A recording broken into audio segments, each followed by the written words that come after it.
girls, children of all ages, welcome to Robert's Sports Show. I'm your host, Robert. Alright, just getting off the air with the WWE Royal Rumble. Here we are at 8 a.m. on a Monday morning. Just getting off the air because it lasted that long. Seemed like it lasted that long. WWE, Vince, buddy, old pal. Been a fan for a long time, since the mid-90s. Liked what you've done, hated what you've done. Stop it with the 7 fucking hour shows. God damn. WWE has decided to have their shows 4-hour shows, 6 to 10, typically. They do a 2-hour pre-show, which is what Mania's been for years. Now all the shows are that way. And then now you got your network, so you can do what the fuck you want. So these shows run into 7 fucking hours. It kills your crowd, kills the people at home watching. The people fall asleep during it, and you get over at 11 o'clock at night. So it's like, come on, people. All right, so the show started at 4 o'clock Central Standard Time. 5 o'clock on the East Coast. It ended at midnight, at 11 o'clock Central Time, almost midnight, in the East Coast. All right, Royal Rumble. We had 3 pre-show matches. We had announced attendance of 48,193 in Chase Field, home of the Arizona Diamondbacks. It was a lot like WrestleMania 19 that was at Safeco in Seattle.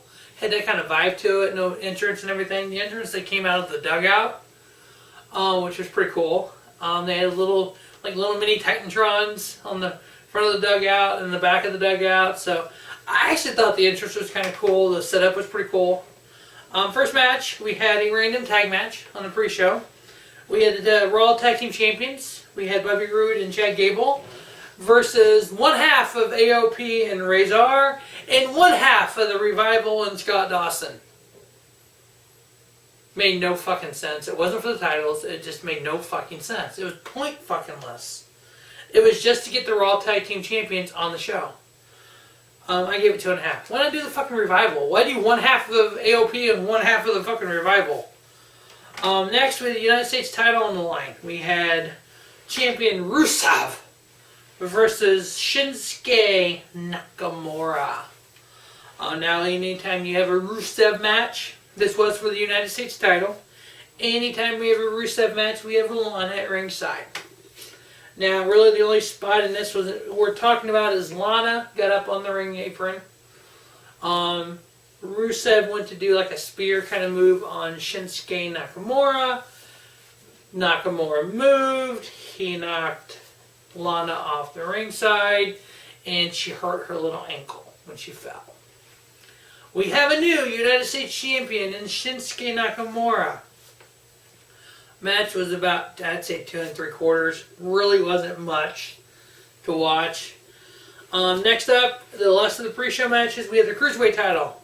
Why can't we put the Cruiserweight title on the main show? We had a 4-way for the Cruiserweight title. We had Kalisto versus Akira Tozawa versus Hideo Itami versus champion Buddy Murphy. As much as I love the 205 Live and the Cruiserweight guys, this match was to me. Buddy Murphy ended up getting retained. I gave it 3-star. It was really nothing to really go, oh, great, this is a cool match. It was like, oh, okay, it was there. Alright, show starts. Main show starts. Buckle up, ladies and gentlemen. We're going to be here a while. First match on the card, we had the SmackDown Live Women's Championship on the line. We had Becky Lynch, the last kicker, versus Asuka. Are you ready for Asuka, Becky? No, you are not. Great time on this match. It was 18 minutes. Asuka getting the victory. I ended up giving it 3 3/4 star. Great. So we'll see what happens when Asuka heads into the road to WrestleMania with the Women's Championship. What up for the last kicker, Becky Lynch? Oh, time will tell.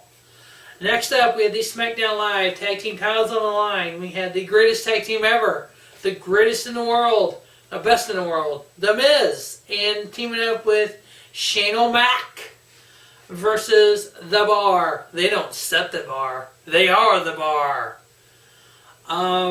Great match, very predictable, as I said in the pre-show. Had The Miz and Shane winning. Really nothing spectacular. I gave it 3.5. It was a good match. It was watchable. Why Shane has to have a title, I don't know. I know it's obviously, if you watch enough WWE, you know what they kind of do things like this. Shane has a big match every year at Mania. He kind of sets it up at Royal Rumble and leads to Mania. More than likely, it looks like Shane versus The Miz at Mania, which, okay, you know, Shane will get his little Mania spot and be good to go. Next match, we had the Raw Women's title on the line. We had the Boss, Sasha Banks, versus Ronda Rousey, the Raw Women's Champion. Rumor has it a combination of Ronda Rousey versus Becky Lynch, possibly adding Charlotte to this mix come the main event of Royal Rumble. They want the first ever women's main event of WrestleMania this year. I just said Royal Rumble, I meant Mania. So you're like, okay, how do they flip the script? How are they going to get Becky off of SmackDown? How, you know, what's going to happen here? Having Asuka already retained and Becky lost. Obviously, Becky's only shot at facing Ronda Rousey is getting into the Rumble. What if Sasha wins the women's title here? How do we do this? So, you know, obviously WWE gets predictable at times, and this is one of the times you kind of knew at this point there's no fucking way in the world Ronda Rousey's losing the title. As a lot of media reports have been happening here recently, we've heard of Ronda Rousey leaving WWE after Mania and maybe doing more like Undertaker Rock kind of, where she comes in just here and there and does some spots and does some things. She'll probably, more than likely, I can see her showing up for the big stuff, maybe doing something at Evolution, maybe do something at Survivor Series possibly, maybe a Rumble appearance, a Mania appearance, that kind of thing. She is wanting to start a family. Her and her husband definitely want to do that. So I get it. You can't really be pregnant in professional wrestling. That makes perfect fucking sense, you know. So let's talk of her, you know, retaining the title here, which she did in a great match versus Sasha. I gave it 3 3/4. And then her going on to Mania, losing to possibly a Becky or a Charlotte, and then taking some time off and having a family and stuff. What was interesting about this match is at the end, they shook hands and embraced. Well, outside, you know, Ronda is coming out of the ring. Sasha comes back up. They had a little standoff, and Sasha just goes to Ronda. Everybody marked out. Oh my God, they're setting up 4 horsewomen versus 4 horsewomen. They've been setting this up for so long, it's not even funny. And unless they do it at Evolution, I don't see it happening before that. I can see them maybe at Chamber, but it's not like Shayna Baszler and Jasmine Duke and Rhea Schaefer are ready to move up. I could see Shayna Baszler being ready to move up to the main roster, but not the other two. They've barely wrestled in NXT. So we'll see if it turns into anything. Plus, Charlotte is feuding with Becky. So there's 2 of your 4 horsewomen. Sasha and Bayley are together. So you would have to get Becky and Charlotte on the same page. You know, the only way I see this happening is after Mania. Ronda goes away. You have Sasha on Raw, you have Charlotte on SmackDown, and then they come together at maybe Evolution or even somewhere around SummerSlam, bringing Ronda back and doing something with it. I don't think anything's going to come up anytime soon, but that's my opinion. Next up, we had the we went to the women's Royal Rumble right after the women's title match. So, women's Royal Rumble, as we know, 30 women over the top rope battle royal. Not going to run down everything that happened here, the eliminations and whatnot. I'm just going to run down some names that we've seen debut on the main roster. Some I don't say surprise names, but some names like, oh my God, this person's here. Lacey Evans started out, as we know, she's a free agent. Vignettes coming from SmackDown Raw. we'll see what she ends up doing. She actually started with Natalia. Zia Lee, who was in the Mae Young Classic, she came out. To me, she had a great showing. So, look, big thanks from her in the NXT coming up. Kairi Sane made an appearance. Candice LeRae, that was a little bit of a shocker. It was great to see her. Casey Catanzaro, it was really great to see her.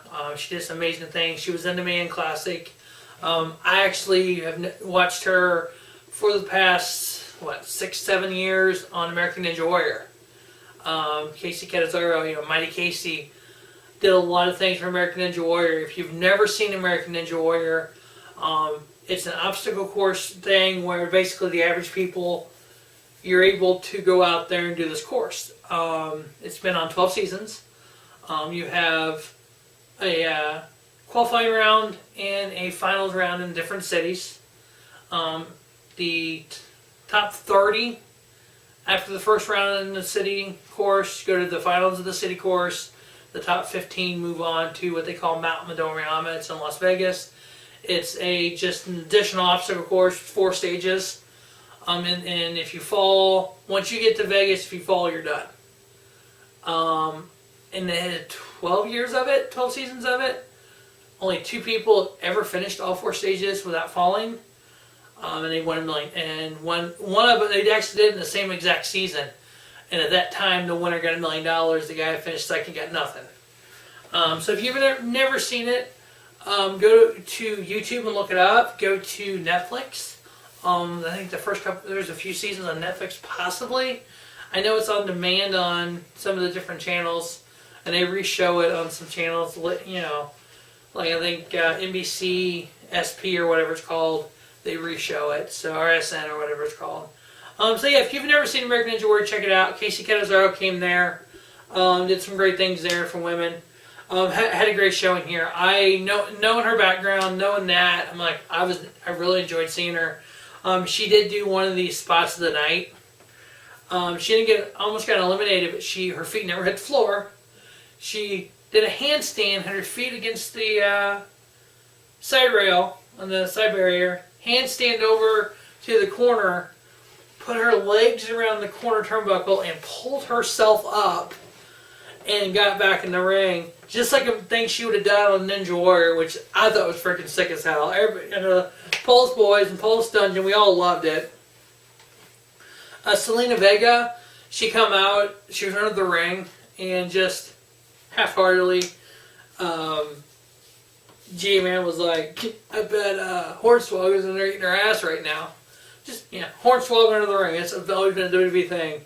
Sure fucking enough. Yes, Hornswoggle comes out. She comes out. Hornswoggle follows her. She gets in the ring. Gets eliminated. Hornswoggle chases her out. It's like, oh my god, a fucking Hornswoggle sighting. See, Rhea Ripley, NXT UK, made an appearance here. That was pretty cool. She did pretty good. Didn't do anything with her and Charlotte, which I was wanting to see. Then we start getting down. You kind of knew at the point, who was coming out. Number 28 come out was Lana. Well, as we know in the pre-show, Lana hurt her ankle. She's walking really slow, really slow, really slow. Nia Jax comes out next, attacks her. Finally, the referees come out. Fit Finlay comes out, which was random. Becky's music hits. Becky Lynch, the man, the ass kicker. Wanting to take her spot. You kind of knew when Becky made that appearance. You're like, okay, duh, this is fucking happening. And so Becky Lynch took the spot for Lana. Fit Finlay gave it to her. Like, go. So Becky Lynch got her way into the Rumble. You knew at that point, as soon as that spot happened, which you knew the spot was happening. You knew either somebody was like, that was going to happen, or like Carmella was going to get attacked at number 30. Something was happening for Becky to get in this match. And then Carmella came out at 30, really no pop there. Becky Lynch, year 2019, Royal Rumble winner. We all know she's going to win. She won the Rumble. She's going to go on Monday Night Raw tonight and call out Ronda Rousey. We get Becky Lynch, the man, which I fucking hate, versus Ronda Rousey. So yeah, I mean it was good. I actually gave it a 4-star. I enjoyed it. That was one of my favorite Rumbles of all time. Next, we go to the WWE Championship match. The phenomenal AJ Styles versus Daniel Bryan. Match was good. It kind of drug a little bit. It was 26 minutes long. Eric Rowan come out. Random as fuck. We're all like, fuck is Eric Rowan doing out here? We thought maybe Bray Wyatt was coming out or something like that. I'm like, oh fuck, this could be cool. And I think somebody even said, what if Eric Rowan's with Daniel Bryan? That says Diesel. It's like, fuck, never thought of that. Daniel Bryan got the victory. Retained his title. I ended up giving it 3.5. Him and Eric Rowan take out AJ Styles. So Eric Rowan is now with Daniel Bryan. Okay. We'll see what happens here. And now we got the Universal title match. Now, here we are. This is where WWE is starting to fuck shit up. 9:33 is when the Universal title match started. So you're like, okay, this match is going to get to Brock Lesnar match. It'll get about 10 minutes. And now you have an hour plus Royal Rumble. It's like, WWE, what the fuck are you thinking here? We don't need shows. We don't need 2 matches left at 9:33. We need this to be 3/4 halfway through the Rumble. So we had Brock Lesnar versus Finn Balor. David versus Goliath.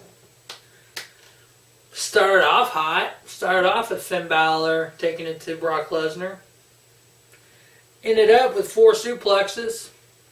Ended up 8-minute match. Brock fucking Lesnar retaining his title.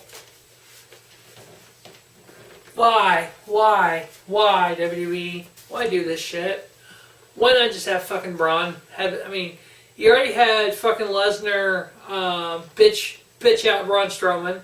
He makes fucking Finn Balor tap here. Why? And the people that think Brock Lesnar is this beast, oh my god, he took out Finn Balor in 8 minutes. Oh my god, he beat Braun Strowman in 6 minutes. Oh my god, look what a boost he is. He's like the greatest wrestler ever. He's not. He has short matches because he can't go that long. When he's in the ring with a good talent, let's say Survivor Series versus AJ Styles, he was blown up after fucking 10 minutes. Luckily, AJ Styles is talented enough that he can drag his fat fucking ass, drag fucking Lesnar around the ring and make it look halfway decent. I'm sick and fucking tired of Brock fucking Lesnar. I'm hoping one of these days when he has a match, and the match is more than 8 minutes long, his fucking head explodes. I have a hatred for Brock Lesnar, couldn't you tell? Alright, Men's Royal Rumble match. Alright. This bad boy, after that little piece of shit match and the video package, this match started at 9:55. We start a Rumble match at 9:55. God damn. You knew this show was going a while. Alright, so we start off with Elias. Okay, Elias starts singing. Just be a smart ass. I'm like, I bet Jeff Jarrett comes out next. Or the Road Dogg. God damn it, we had Hall of Famer Jeff Jarrett. Double J. J-E double F. J-A double R-E double T. Jeff Jarrett. Yeah, that happened in 2019. It was kind of a cool spot, but you know. Again, just like with the women, I'm not going to run down every single thing that happened here. We had Johnny Gargano come out, which was fucking awesome. We had Mustafa Ali, Pete Dunne, Andrade, Apollo Crews. At one point in time, we had Seth Rollins, Johnny Gargano, Mustafa Ali, Dean Ambrose, Pete Dunne, Andrade, Apollo Crews, and Aleister Black in the ring at one time. We were all like, alright, I'm good with this. There ain't nothing wrong that's going on in the ring right now. We all knew that Braun Strowman was coming. Aleister Black, I think, had a great showing. So did Andrade. So did Pete Dunne. It was really cool to see these guys in the main roster WWE Royal Rumble. We had Mysterio come out, and Strowman came out at 27. Before Strowman came out, Bobby Lashley put Seth Rollins to an announce table. Basically, that was just to clear the ring for Braun Strowman, so Strowman looks like a big badass when he clears the ring. And then that way, he's not around for that. 28 was Dolph Ziggler. 29, Randy Orton. We're like, oh, okay. No real big, just a shocker like, when AJ came in, or Kenny Omega or something like that. We had the Hall of Famer Jeff Jarrett at 2, which made sense. Other than that, you had just current, relevant, up-and-coming guys. Great Rumble. R-Truth, that's number 30. Winner of the Mixed Match Challenge. He got number 30 in the Rumble, which, whatever. I hate number 30 being predictable, but it is what it is. So we're all like, okay, somebody attacks him, gets in the ring, who could it be? Could it be an Adam Cole, baby? Could it be a Kenny Omega? Could it be this person? We're going to have somebody attack R-Truth, which we did. We had somebody attack R-Truth. We had Nia Jax attack R-Truth. Okay, Nia Jax. She's cousin to The Rock. She's cousin to Roman Reigns. Alright, number 30 is The Rock. Nia takes out R-Truth. The Rock comes out. Or Roman Reigns comes out. Maybe we have a Roman Reigns at number 30. Get the look crowd pop. Nope, neither one of those happened. Nia Jax was number 30 in the Men's Royal Rumble.